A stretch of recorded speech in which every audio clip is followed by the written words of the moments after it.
आज हम देखेंगे कि फ्रैक्शंस की मल्टीप्लिकेशन कैसे करते हैं, मतलब उनको हम गुना कैसे करते हैं। अब ऐसा होता है कि जैसे हमें दिया है कि एक होल नंबर दिया है, 0 से स्टार्ट होता है, ठीक है, और एक हमें फ्रैक्शन दिया है, तो उसको कैसे हमें मल्टीप्लाई करना है। तो हमारे पास जैसे होल नंबर है 3 और हमारे पास फ्रैक्शन है 6/5, 6/5। तो हम इसको दो तरीके से कर सकते हैं। अब 6/5 इंटू 3 या 3 इंटू 6/5 का मतलब क्या होता है कि हमें 6/5 को 3 बारी ऐड करना है, मतलब 6/5 प्लस 6/5 प्लस 6/5। इसका मतलब यही होता है मल्टीप्लिकेशन का। तो इसका मतलब क्या हो गया कि हम 5 को एलसीएम ले लेंगे और ऊपर 6 प्लस 6 प्लस 6 कर देंगे, 3 बारी उनको ऐड कर देंगे, तो हमारे पास आंसर क्या आता है 18/5। एक तो ये तरीका है। एक और आसान तरीका है कि क्या करते हैं हम 3 इंटू 6/5 है, तो इसका मतलब 5 को हम नीचे ही रखते हैं, जो डिनोमिनेटर है वो वही वैसे का वैसा ही रहेगा, और जो न्यूमरेटर है 6 उसको हम 3 से मल्टीप्लाई कर देते हैं, जो हमारा होल नंबर है। तो हम 6 को 3 से मल्टीप्लाई कर देते हैं, 3 इंटू 6 कर देते हैं और उसको हम न्यूमरेटर में रख देते हैं पूरी चीज़ को। तो 3 इंटू 6 क्या आ जाता है 18 और नीचे क्या रहता है 5। तो डिनोमिनेटर में 5 रहेगा, लेकिन न्यूमरेटर अब क्या बदल गया 18, क्योंकि हमने पूरे को अब हमने न्यूमरेटर में ले लिया था, तो 3 इंटू 6 कर लिया। इसका मतलब क्या होता है कि अगर हमें होल नंबर को फ्रैक्शन से मल्टीप्लाई करना है, तो ऐसा है कि हमें न्यूमरेटर को मल्टीप्लाई कर देना है और डिनोमिनेटर वैसे का वैसा ही रहेगा। जो न्यूमरेटर को हमने होल नंबर से मल्टीप्लाई किया वो सारा का सारा एक तरह से हमारे आंसर में न्यूमरेटर में आ जाएगा और डिनोमिनेटर वैसे का वैसा ही रहेगा। तो जैसे अगर होता है 7 इंटू 2/5, तो अगर हमें इसे मल्टीप्लाई करना तो हम क्या करेंगे 7 और 2 को गुना कर देंगे, 7 और 2 को मल्टीप्लाई कर देंगे और 5 को नीचे डिनोमिनेटर में रख देंगे। तो 7 इंटू 2 क्या होता है 14, तो 14/5 हमारा आंसर हो जाएगा। ऐसे ही अगर हमें करना है 8 इंटू 9/7, तो क्या करेंगे हम 7 को नीचे रखेंगे, हमारा डिनोमिनेटर 7 रहेगा और 8 इंटू 9 कर देंगे, तो जो हमारा आंसर आएगा उसको हम न्यूमरेटर में रखेंगे और जो हमारा डिनोमिनेटर है वो 7 ही रहेगा। तो 8 इंटू 9 72, 72/7 हमारा आंसर होएगा। ठीक है, ऐसे ही अब हम देखते हैं कि फ्रैक्शंस को मल्टीप्लाई करके हमारे किस किस तरह के क्वेश्चंस आते हैं एग्जाम्स में। टाइप का क्वेश्चन आता है ऑफ यूज करके। ऑफ का क्या मतलब है, मल्टीप्लिकेशन ही होता है। मतलब जैसे हमारे पास आता है 3/2 ऑफ 16, 3/2 ऑफ 16। इसका मतलब क्या हुआ, सीधा ऑफ की जगह आपने मल्टीप्लिकेशन का साइन डाल देना, आपने मल्टीप्लाई करना, मतलब 3/2 इंटू 16 करना है और कुछ नहीं है इसका मतलब। और हमने पहले ही देखा था कि इसको कैसे मल्टीप्लाई करते हैं, 2 को नीचे रख लीजिए, डिनोमिनेटर वैसे का वैसा ही रहेगा और जो हमारा न्यूमरेटर है उसको होल नंबर से मल्टीप्लाई कर दो। तो 16 को हमें 3 से मल्टीप्लाई करना है, तो 3 इंटू 16 आ गया ऊपर, उसको पूरे को पूरा न्यूमरेटर में रख दो और हमारा आंसर क्या आया न्यूमरेटर में 48 और डिनोमिनेटर में हमारा आंसर आया 2। अब हमने इसको रिड्यूस्ड फॉर्म में, सिंपलेस्ट फॉर्म में लिखना जरूरी है। तो 48/2 का क्या मतलब है, हम दोनों ऊपर नीचे 2 से डिवाइड कर देंगे, या फिर 48 को 2 से डिवाइड कर दो। इसका मतलब हमारा आंसर क्या आता है, ऊपर 24 नीचे क्या आता है 1, तो हमारा एक्चुअल आंसर क्या है 24। 48 को 2 से डिवाइड करके हमारा आंसर आता है 24। तो इसका मतलब यही है, ऑफ को हमें बस मल्टीप्लाई बना देना है और आंसर निकाल लेना है। अब ऐसा होता है कभी कभी मिक्स फ्रैक्शन आ जाते हैं और हमारा आंसर भी मिक्स फ्रैक्शन में आएगा, तो हम थोड़ा सा डर जाते हैं, पर उसको सॉल्व अगर हम स्टेप बाय स्टेप करेंगे तो वो जल्दी और आसानी से होएगा। तो हमारे पास मिक्स फ्रैक्शन दिया है 6 3/4 ऑफ 5। तो पहले तो ऑफ का मतलब क्या है मल्टीप्लाई, तो इसका मतलब क्या है 6 3/4 इंटू 5। तो सबसे पहले हमें मिक्स फ्रैक्शन को उसकी फ्रैक्शन फॉर्म में ले आना है, मतलब जो फॉर्म आती है। तो 6 3/4 को हमने पहले सीखा था कि इसको कैसे सॉल्व करते हैं। 6 इंटू 4 क्या 24 आता है और ऊपर 24 प्लस 3 कर दिया, तो हमारा न्यूमरेटर क्या आ जाता है 27 और जो हमारा डिनोमिनेटर है वो 4 का 4 ही रहता है, तो हमारा आंसर आता है 27/4। तो असल में हमने क्या करना है 27/4 को 5 से मल्टीप्लाई करना है। अब इसमें सेम है, 4 को डिनोमिनेटर में वैसे का वैसा ही रख दो और 27 को होल नंबर 5 से मल्टीप्लाई कर दो। तो 27 इंटू 5 हमने किया, जो हमारा न्यूमरेटर में आएगा तो वो हमारा आंसर क्या आता है 135। 135/4 हमारा आंसर है। अब इसको ऐसे छोड़ना अच्छी बात नहीं है, अच्छा नहीं दिखता, तो इसको मिक्स फ्रैक्शन की फॉर्म में छोड़ना बहुत ज़रूरी होता है। तो हमारे पास 135/4 है, वो आ जाता है 33/3/4। अब हमें सीखना होगा कि ये 33/3/4 आया कैसे। अब वो मैं आपको सिखाती हूँ। जैसे हमें दिया है 135/4, जो हमारा पिछले क्वेश्चन में आंसर आया था, उसको हमें मिक्स फ्रैक्शन में कन्वर्ट करना है। अब वो कैसे करते हैं, हम सिंपली डिवीजन करते हैं। अब क्या करते हैं, 135 को 4 से डिवाइड करते हैं। तो अगर हम डिवाइड करेंगे, 13 पहले लेते हैं 135 में से, तो 4 3 are 12, यहाँ पे आ गया 4 3 are 12, और उसका रिमाइंडर आता है 1। फिर 5 नीचे लेते हैं, तो हमारा नीचे आता है 15। अब फिर से 15 को 4 से डिवाइड किया, तो 4 3 are 12 लेंगे, क्योंकि 4 4 are 16 होता है, 4 4 are 16 नहीं ले सकते, तो 4 3 are 12 यहाँ लिया।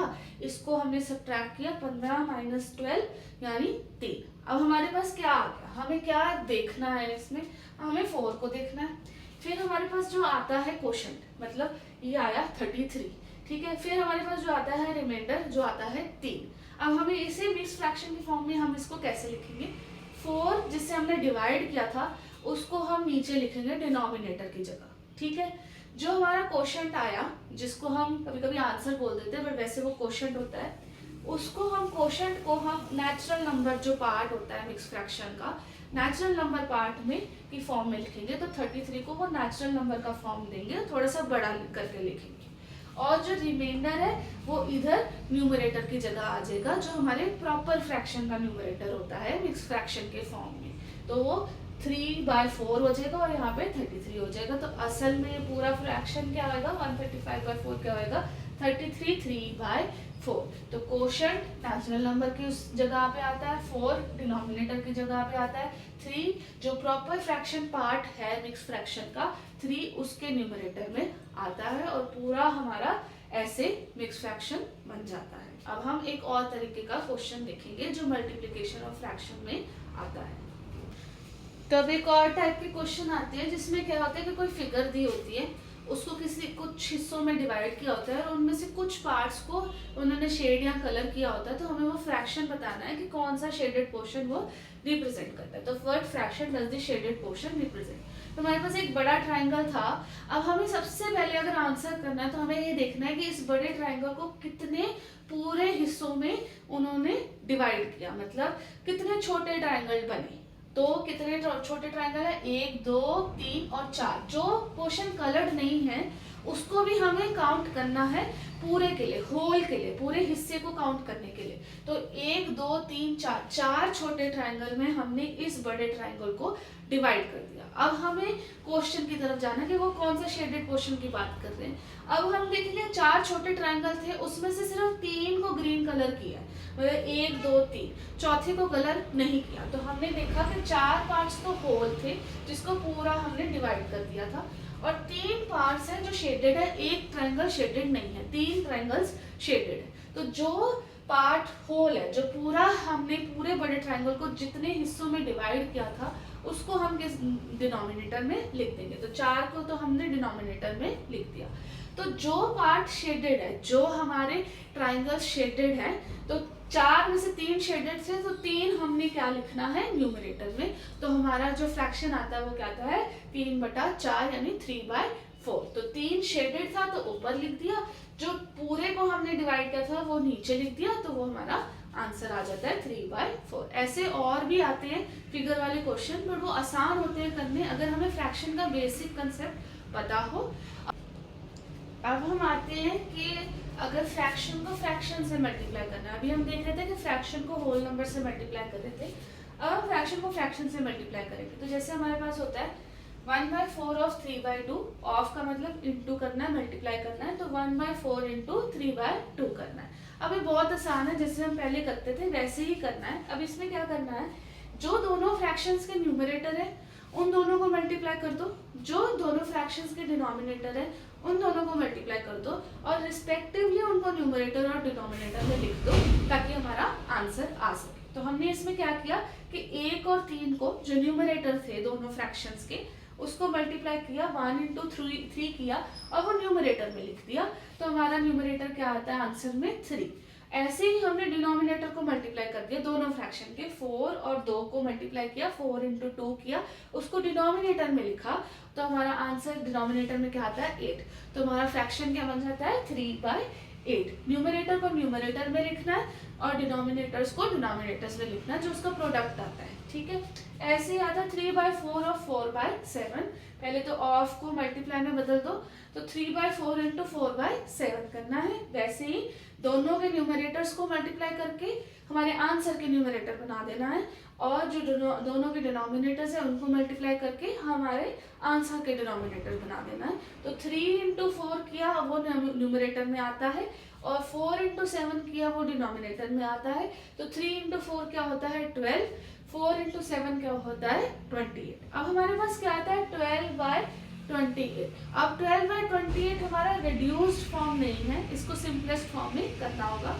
तो हम दोनों ऊपर और नीचे को 4 से डिवाइड कर सकते हैं। तो 12 को 4 से डिवाइड किया आता है 3, 28 को 4 से डिवाइड किया तो आता है 7। तो हमारा आंसर क्या होता है 3/7। बस ये ध्यान रखना है, न्यूमरेटर को न्यूमरेटर से मल्टीप्लाई, डिनोमिनेटर को डिनोमिनेटर से मल्टीप्लाई। ऐसे ही 1/3 इंटू 15/8 है, इसमें भी न्यूमरेटर्स मल्टीप्लाई होंगे आपस में, डिनोमिनेटर्स मल्टीप्लाई होंगे आपस में, और हमारा जो प्रोडक्ट्स आएंगे उसको हम रिस्पेक्टिवली आंसर में लिख देंगे। तो 1 इंटू 15 न्यूमरेटर में लिख दिया, हमारा आंसर आया 15।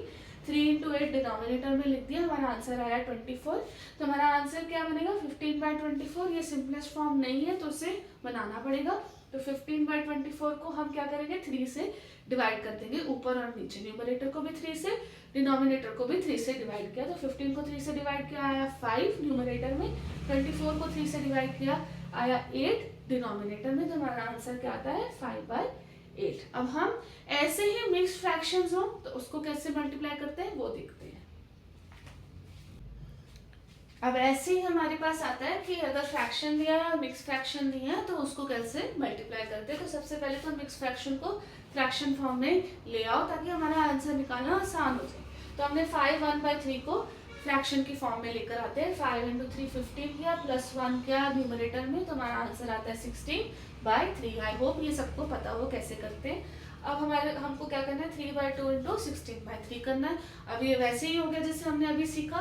तो हमें न्यूमरेटर को न्यूमरेटर से मल्टीप्लाई करना है और डिनोमिनेटर को डिनोमिनेटर से मल्टीप्लाई करना है, और उसको न्यूमरेटर और डिनोमिनेटर हमारे आंसर में रिस्पेक्टिवली लिख देना है। तो 3 इंटू 16 किया तो हमारे पास आता है 48, 2 इंटू 3 किया तो हमारे पास आता है 6। तो 48/6 हमारा आंसर होगा। बट ये सिंपलेस्ट फॉर्म नहीं है तो इसको सिंपलेस्ट फॉर्म में ले आओ। दोनों न्यूमरेटर और डिनोमिनेटर 6 से डिवाइड होंगे। तो 48 को 6 से डिवाइड किया तो ऊपर न्यूमरेटर हमारा आता है 8, 6 को 6 से डिवाइड किया हमारा डिनोमिनेटर आता है 1। तो 8/1 या फिर 8 हमारा आंसर होएगा। ऐसे क्या होता है कि कभी कभी इस फ्रैक्शन की जगह मिक्स फ्रैक्शन ही दिया होगा, तो उस केस में क्या होगा दोनों ही मिक्स फ्रैक्शन को पहले फ्रैक्शन फॉर्म में कन्वर्ट कर लो, फिर मल्टीप्लाई कर दो। मल्टीप्लाई वैसे ही करना है कि न्यूमरेटर को न्यूमरेटर से, डिनोमिनेटर को डिनोमिनेटर से, और उसको रिस्पेक्टिवली लिख के हमारा न्यूमरेटर और डिनोमिनेटर से आंसर आ जाएगा।